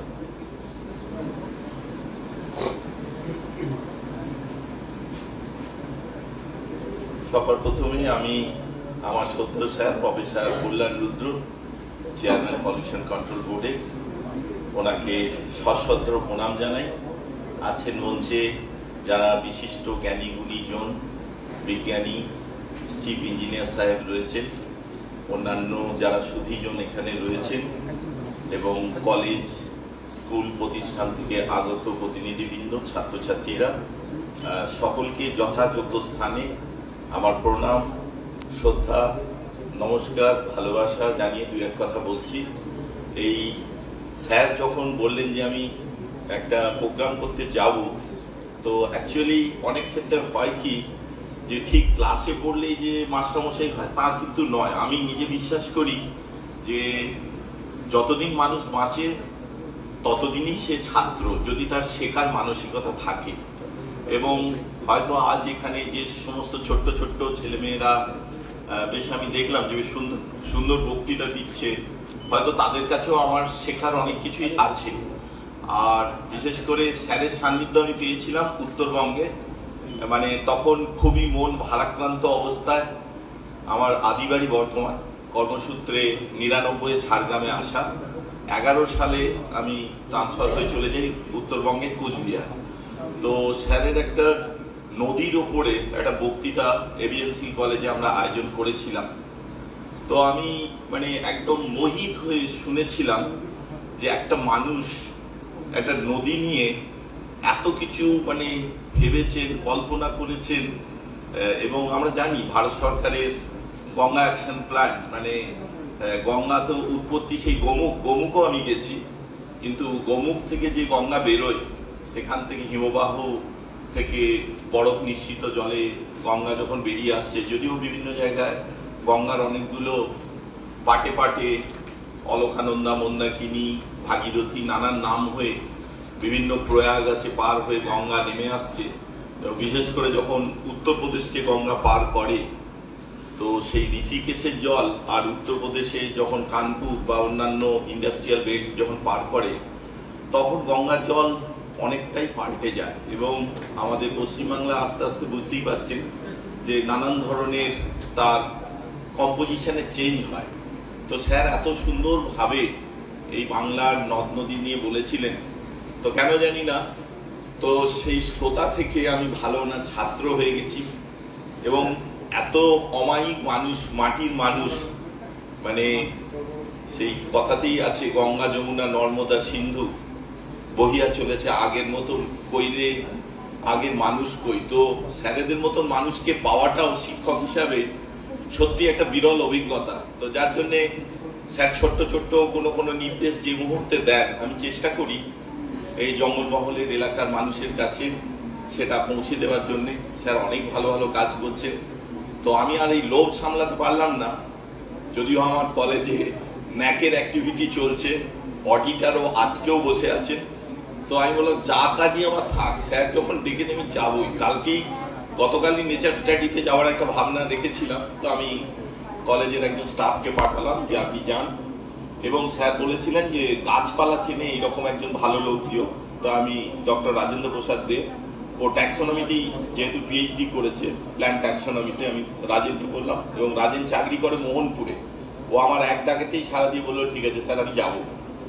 তো যাই হোক, ভালো লাগছে যে এত দূর নাই, তো এই জায়গায় দাঁড়িয়ে এত সুন্দর মূল্যবান কথাবার্তা হচ্ছিল।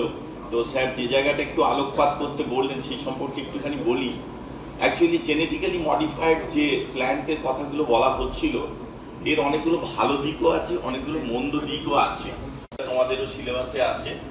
সামান্য সেটুকুতেই লিখেছিলেন যে শঙ্করায়নের পরীক্ষায় একটা লম্বা বেটে গাছের মধ্যে শঙ্করায়ন ঘটিয়ে প্রাথমিকভাবে সবই লম্বা গাছ হলো, পরবর্তী ক্ষেত্রে তাদের মধ্যে আবার শঙ্করায়ন করে আবার বেটে গাছটা ফিরে আসছে। এই যে একটা মজার জায়গা, অর্থাৎ জিন শব্দটা এলো কিভাবে না, আমাদের শরীরের মধ্যে, শুধু আমাদের বলে নয়, যে কোনো প্রাণীর ক্ষেত্রে এই যে জিন, অর্থাৎ কোষের মধ্যে নিউক্লিয়াসের মধ্যে ডিএনএ এর অবস্থান, এবং এই ডিএনএরই এক একটা অংশকে আমরা জিন হিসাবে চিহ্নিত করি।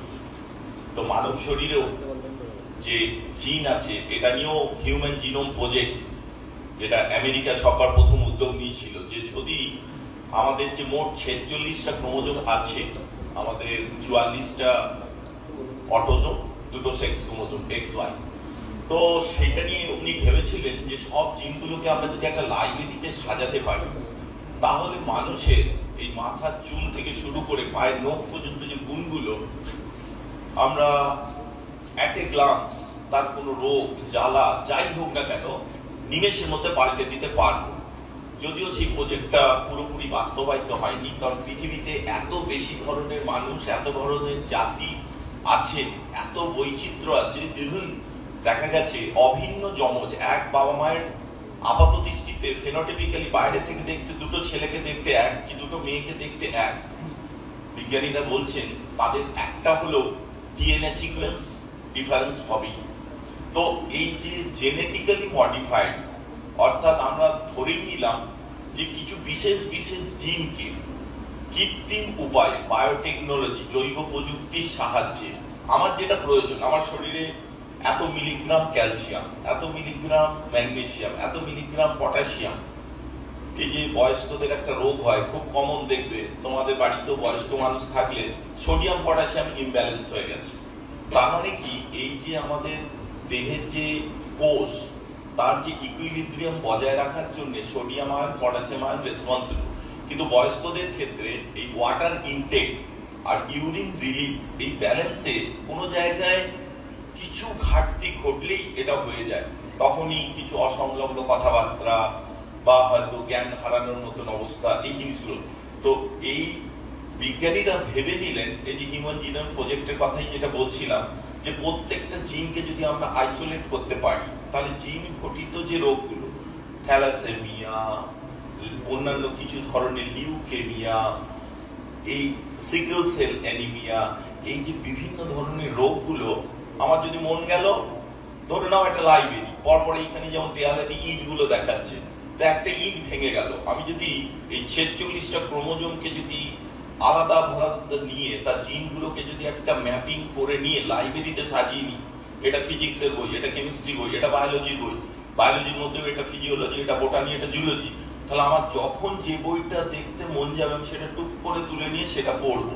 ঠিক একইভাবে মানুষের মাথার চুল থেকে পায়ের নখ পর্যন্ত কোনো জায়গায় যদি কোনো অঙ্গ বিকৃতি বা আমি কিছু যদি পরিবর্তন করতে চাই, আমার গায়ের রংটা একটু কালো, এটা একটু চকচকে করতে হবে, ঠিক আছে, আমার চোখের যে মনিটা এটা কালো আছে, এটা একটু নীলচে করতে হবে। তো যদি জিনগুলোকে আইসোলেট করে নেওয়া যায়, তাহলে ঠিক সেই জিন জায়গাতে, ওই যে বললাম একটা দেয়ালে একটা ইট ভেঙে গেছে, সেটা খুলে নিয়ে আরেকটা ইট লাগিয়ে দেবো, এখানে হয়তো কিছু লেখা নেই, আমি হয়তো বললাম যে এখানে কোনো লেখা, বিশেষ কোনো বাণী, মহাপুরুষের বাণী এই দেয়ালেতে সেট করবো। ঠিক একইভাবে ইনসুলিনেরও জিন আবিষ্কার হয়ে গেছে, অর্থাৎ ইনসুলিন যদি জেনেটিক্যালি তার চিকিৎসা করা হয়, যে জন্মগত তার শরীরে এই যে ব্লাড গ্লুকোজ লেভেলটা হ্যাম্পার হচ্ছে, সেই জিন জুড়ে দেওয়া হলো, সে নর্মাল ওয়েতে সেই ইনসুলিন প্রোডাকশন করে দেখা যাচ্ছে তার আর ডায়াবেটিসের সমস্যা থাকছে না। এইভাবে জেনেটিক্যালি মডিফাইড যে প্ল্যান্ট গুলো এসেছিল, পার্টিকুলারলি কটন, তো সেই কটনেতে যেমন একটা উদাহরণ দিয়ে এরকম হাজারটা দেয়া যাবে, বেগুন থেকে শুরু করে করলা থেকে শুরু করে অনেক কিছু তৈরি হয়েছে। এখন দীর্ঘায়িত করবো না, লাঞ্চ আওয়ার এসে গেছে, স্যার আমাকে অল্পর ওপর বলতে বলেছেন। তো এই জিনগুলোর মধ্যে যেমন বিটি কটন, ব্যাসিলাস থুরিনজেনসিস, তার এই জিনকে নিয়ে ওখানে দেখা গেল যে কটন মানে কার্পাস, সেখানে একটা বিশেষ ধরনের ইনসেক্টের আক্রমণে ওই কার্পাসগুলো নষ্ট হয়ে যাচ্ছে। তো ওই ব্যাকটেরিয়ার স্পোরকে নিয়ে ছড়িয়ে দেওয়া হলো বাগানে। এখন যেখানেই ওই কটনগুলোকে তারা খেতে যাবে তখনই দেখা যাবে ওই ব্যাকটেরিয়ার আক্রমণে সে মারা যাবে। তার মানে এইভাবে যে বিভিন্ন ধরনের শাক সবজি বাজারে এলো, আলাদা আলাদা জিন ঢুকিয়ে দিয়ে, যেটাতে আমার ক্যালসিয়াম দরকার, যেটা ম্যাগনেসিয়াম দরকার, যেখানে সোডিয়াম পটাশিয়াম আলাদা আলাদা ভাবে আমরা করলাম। কিন্তু এটা পরবর্তী ক্ষেত্রে আমেরিকাতেই এটা নিয়ে একটা তোলপাড় ঝড় তৈরি হয়ে গেল। দেখা গেল কি যে আমরা যদি বারবার এই হাইব্রিড তৈরি করতে থাকি, মানে যেটা ন্যাচারালি গ্রো করছে তার যে নর্মাল ধর্ম সেটাকে যদি পাল্টাতে থাকি, একটা সময় আসবে যে একদম পুরো মিউট্যান্ট ভ্যারাইটিতে ভরে যাবে, তখন আর অরিজিনালিটি চলে যাবে। এখন এই যে বায়োডাইভার্সিটি বোর্ড আমাদের এখানে যে হেরিটেজ সাইট হয়েছে কনক দুর্গা দিয়েতে, তো পুরোনো দিনের যে গাছ তাকে বাঁচিয়ে রাখতে হবে। জেনেটিক্যালি মডিফাইড ফুডের যেমন একটা উপকারিতা আছে, তার অপকারিতার দিকটা হচ্ছে যে তার যেটা ওয়াইল্ড ভ্যারাইটি, যেটা মাদার ভ্যারাইটি, যেখান থেকে তার উৎপত্তি, সেটা কিন্তু ধীরে ধীরে অবলুপ্তি হয়ে যাচ্ছে। এবং সুন্দরবনে তো দেখা গেছিল যে প্রায় 30-35 ধরনের কলা ওখানে প্রোডাকশন হতো।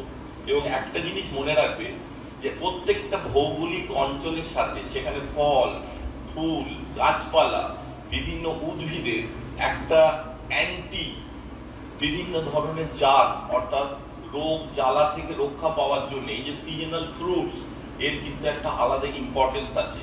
অর্থাৎ দেখা যায় যে যেখানে যে ধরনের উদ্ভিদ তার কিন্তু একটা ইথনো মেডিসিনাল রোল আছে। আমাদের পার্টিকুলারলি ঝাড়গ্রাম এলাকায় অল্প অল্প কাজ আমি করেও ছিলাম, আরো আগামী দিনে ভাবনাও আছে। বিশেষ করে আমাদের এখানে যারা সান্তাল আদিবাসী মানুষজন আছেন, এনার শাল, সেগুন, শতম পাওয়া যায়, যেগুলো ছাল, ফল বিভিন্ন জায়গা থেকে তারা নানান ধরনের ভেষজ ওষুধ তৈরি করেন। অনেকে আবার এগুলো জানান না, জানাতে চানও না। তো এইগুলো নিয়েও যদি আমরা কিছু কাজ এখানে করতে পারি তাহলে দেখা যাবে ওনারা কিন্তু ওই গাছের তেল থেকে, ফল থেকে তাদের জ্বর হচ্ছে, কি গায়ে হাতের যন্ত্রণা হচ্ছে, হাতটা ভেঙে গেছে, সেই সমস্ত ক্ষেত্রে ওই গাছটাকে তারা ব্যবহার করে সুস্থ থাকে। তো আমাদের শাল একটা বড় সম্পদ। শাল বীজ থেকে তোমরা সবাই জানো যে আমরা একটা সময় সেই চৈত্র মাসের সময় সেই হেলিকপ্টারের মতন ফলগুলো কি সুন্দর নামে যখন সেই খসে পড়ে গাছ থেকে, কিন্তু শালেরও অ্যালিলোপ্যাথিক এফেক্ট আছে। অর্থাৎ ওই শাল বীজ পড়লেই যে ওখানে গাছ জন্মে যাবে তা কিন্তু নয়। যে কোনো বনস্পতির ক্ষেত্রে এই রোগটা দেখা যায় যে সে তার নর্মাল সারাউন্ডিং এরিয়াতে কিছু কেমিক্যাল রিলিজ করে, যে কেমিক্যাল অন্য গাছকে বাড়তে দেয় না। তো এইগুলো নিয়ে যদি আমরা একটু ভাবনা চিন্তা করি, শালের প্রোডাক্ট থেকে বিভিন্ন ধরনের আমরা যদি কিছু কি বলবো ব্যবহারযোগ্য জিনিস, থালা টালা তো এসেইছে, এগুলোকে আরো অন্যান্য কিছুতে যদি ব্যবহার করতে পারা যায়, আমাদের এখানকার গ্রামীণ মানুষদের অর্থনৈতিক অনেকটাই উপকার হবে।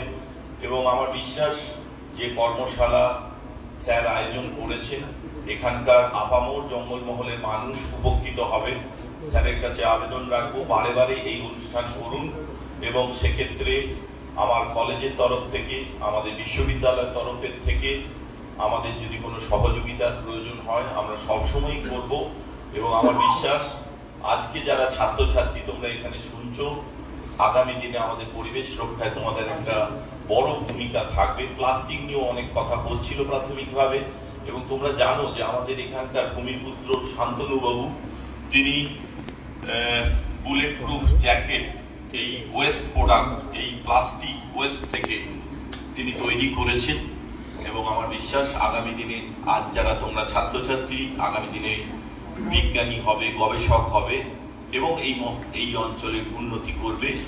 এবং আরেকবার সকলকে যথাযোগ্য স্থানে আমার ঝাড়গ্রাম রাজ কলেজ, আমাদের সাধু রামচাঁদ মুর্মু ইউনিভার্সিটি বিশ্ববিদ্যালয় পক্ষ থেকে তথা সমগ্র ঝাড়গ্রামের জঙ্গলমহলের মানুষের পক্ষ থেকে যথাযোগ্য স্থানে আমার শ্রদ্ধা, প্রণাম, নমস্কার জানাচ্ছি এবং এই অনুষ্ঠানে সর্বাঙ্গীন সাফল্য কামনা করে আমি আমার বক্তব্য শেষ করছি। ভালো থাকুন।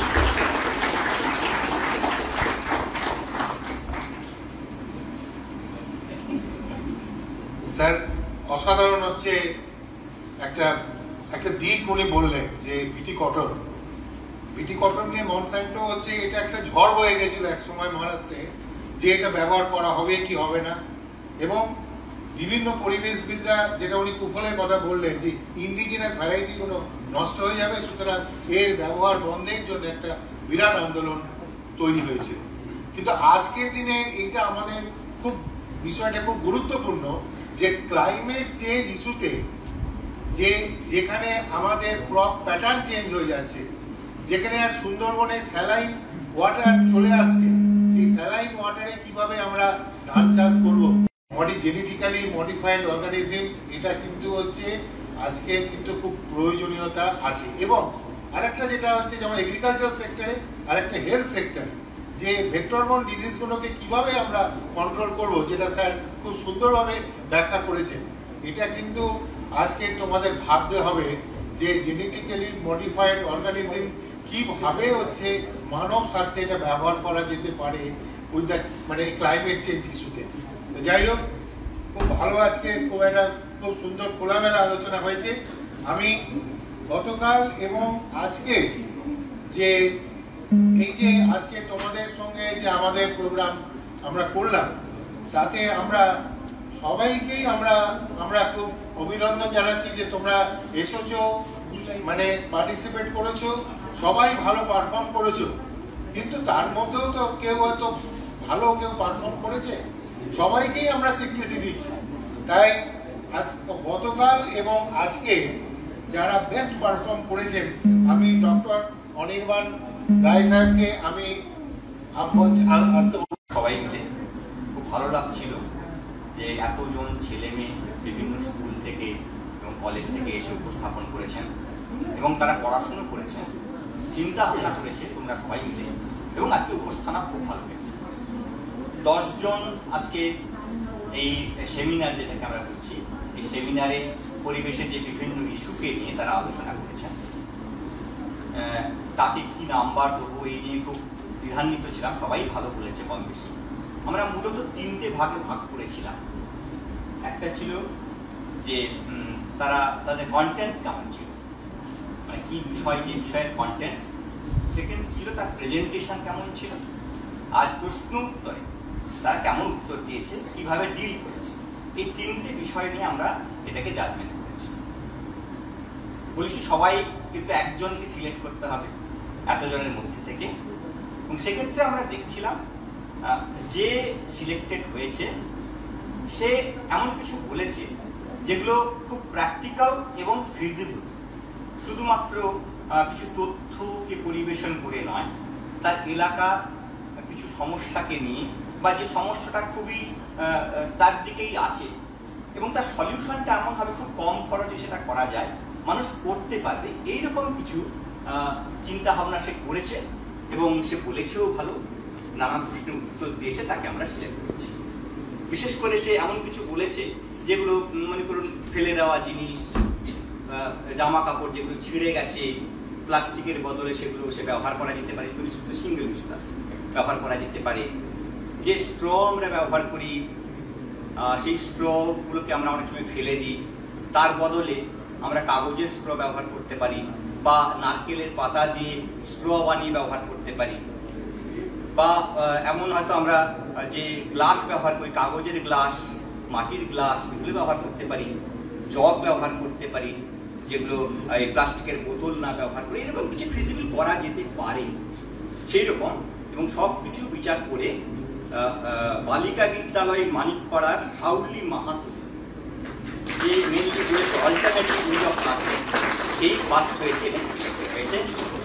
অনেক ধন্যবাদ তোমাকে। কিন্তু যারা প্রত্যেকেই কিন্তু ভালো বলেছো, পড়াশোনা করেছো, চিন্তা ভাবনা করেছো, সবাইকে আমাদের 3 জনের তরফ থেকে এবং পলিউশন কন্ট্রোল বোর্ডের তরফ থেকে আন্তরিক অভিনন্দন থাকলো, শুভেচ্ছা থাকলো, আশীর্বাদ থাকলো। তোমরা আরো ভালো করে করবে। এটা গেল আজকের বিষয়। তুমি চলে এসো সাউলি মাহাতো।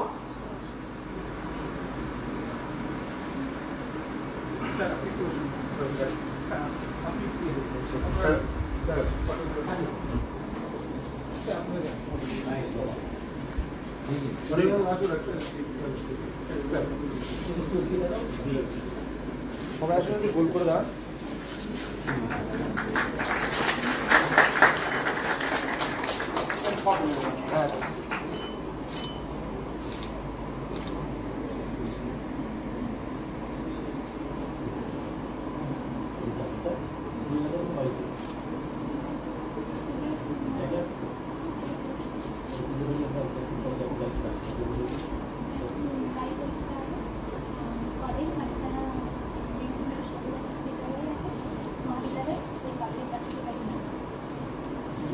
ওই কলেজের আমি গভর্নিং বডি মেম্বার।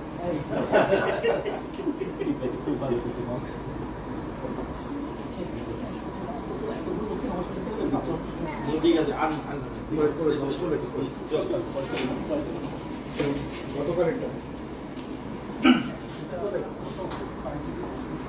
গতকাল প্রকৃতি বীক্ষণ শিবির হয়েছিল চিল্কিগড় বনঅরণ্যে। আপনারা জানেন সেটি এই ঝাড়গ্রামের মতো জায়গায়, শুধু ঝাড়গ্রাম বলবো না, আমাদের পশ্চিমবঙ্গের সবচেয়ে বড় সেক্রেট মানে পবিত্র বনখণ্ড বা উপবন বলা হয়। আপনারা জানেন এটি অসাধারণ সুন্দর জায়গা এবং পশ্চিমবঙ্গ সরকার সেটিকে বায়োডাইভার্সিটি হেরিটেজ সাইট হিসেবে ডিক্লেয়ার করেছে। নানান ধরনের গাছপালা রয়েছে, প্রাণী রয়েছে, যেগুলো অনেক পুরনো, অনেক প্রাচীন, সেগুলো সব কিন্তু আছে। এলাকার মানুষজন তাকে সংরক্ষণ করেছেন সবার সম্মিলিত প্রচেষ্টার করে। সেই রকম একটা জায়গায় আমরা সবাই মিলে গেছিলাম। সবাই বলতে এখানে 10টা স্কুল ছিল এবং কলেজ, স্কুল কলেজ মিলিয়ে, এবং 39 জন ছাত্রছাত্রী ছিলেন, তার সঙ্গে মাস্টারমশাই দিদিমণিরা ছিলেন। এবং আমরা অনেকক্ষণ ধরে, প্রায় ঘন্টা 3-4 তার বেশি হবে, আমরা সেখানে আনাচে কানাচে ঘুরে ঘুরে দেখেছি। এবং ফিরে আসার পরে কিছু প্রশ্ন আমরা দিয়েছিলাম ওইখানকার কাজের উপরে, প্লাস মিশন লাইফে, এবং সবাই খুব সুন্দর করে লিখেছেন। আমরা কালকে তাকে ইভালুয়েট করছিলাম এবং যে প্রশ্নগুলো ছিল সেগুলো মূলতই ছিল বনঅরণ্য, ওই সেক্রেট গ্রুপ এবং ঝাড়গ্রাম, এখানকার মানুষ, এখানকার প্রকৃতি, পরিবেশ এবং মিশন লাইফের উপরে 2-1টা প্রশ্ন ছিল। সবাই ভালো লিখেছেন, যারা তোমরা লিখেছ ছাত্রছাত্রীরা। কিন্তু একজনকে মানে ফার্স্টকে পুরস্কার দেওয়া হবে। আমরা কালকে অনেক রাত পর্যন্ত বসে ইভালুয়েট করছিলাম। যুগ্ম ফার্স্ট হয়েছে, মানে যে ফার্স্ট হয়েছে টাই আপ হয়েছে, ফলে ফার্স্ট প্রাইজটা দুজনেই পাচ্ছে, যুগ্ম ফার্স্ট। এই যুগ্ম ফার্স্ট হয়েছে দুর্বা আদর্শ বিদ্যা মন্দিরের 2টি মেয়ে। একজনের নাম হচ্ছে কোয়েল দাস, আরেকজনের নাম হচ্ছে সুস্মিতা পাল। তারা দুজনেই পাস হয়েছে গতকালের প্রকৃতি বিজ্ঞান শিবির।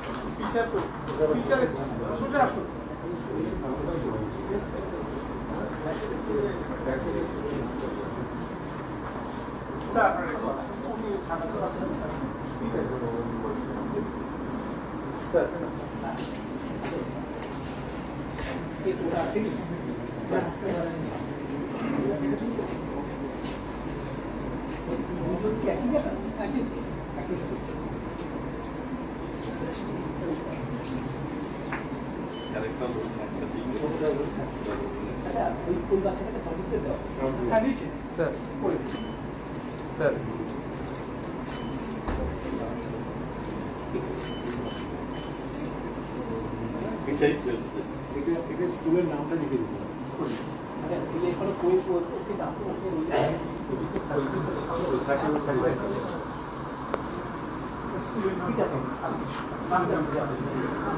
খুব খুশি স্যার ও আচ্ছা আচ্ছা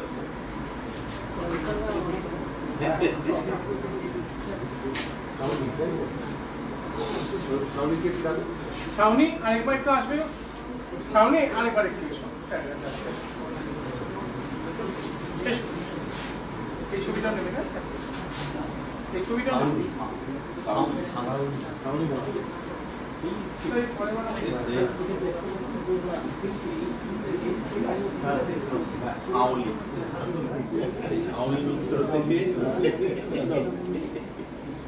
স্যার স্যার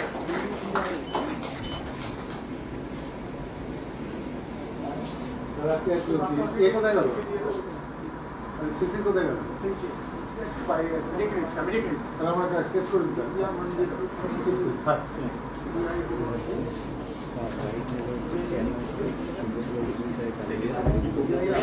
আজকে আমরা আমাদের যে অনুষ্ঠান আছে শেষ পর্ব শেষ করছি। আরও খবরের আপডেট পেতে সাবস্ক্রাইব করুন আমাদের ইউটিউব চ্যানেলটি আর বেল আইকনে ক্লিক করুন নোটিফিকেশনস পেতে।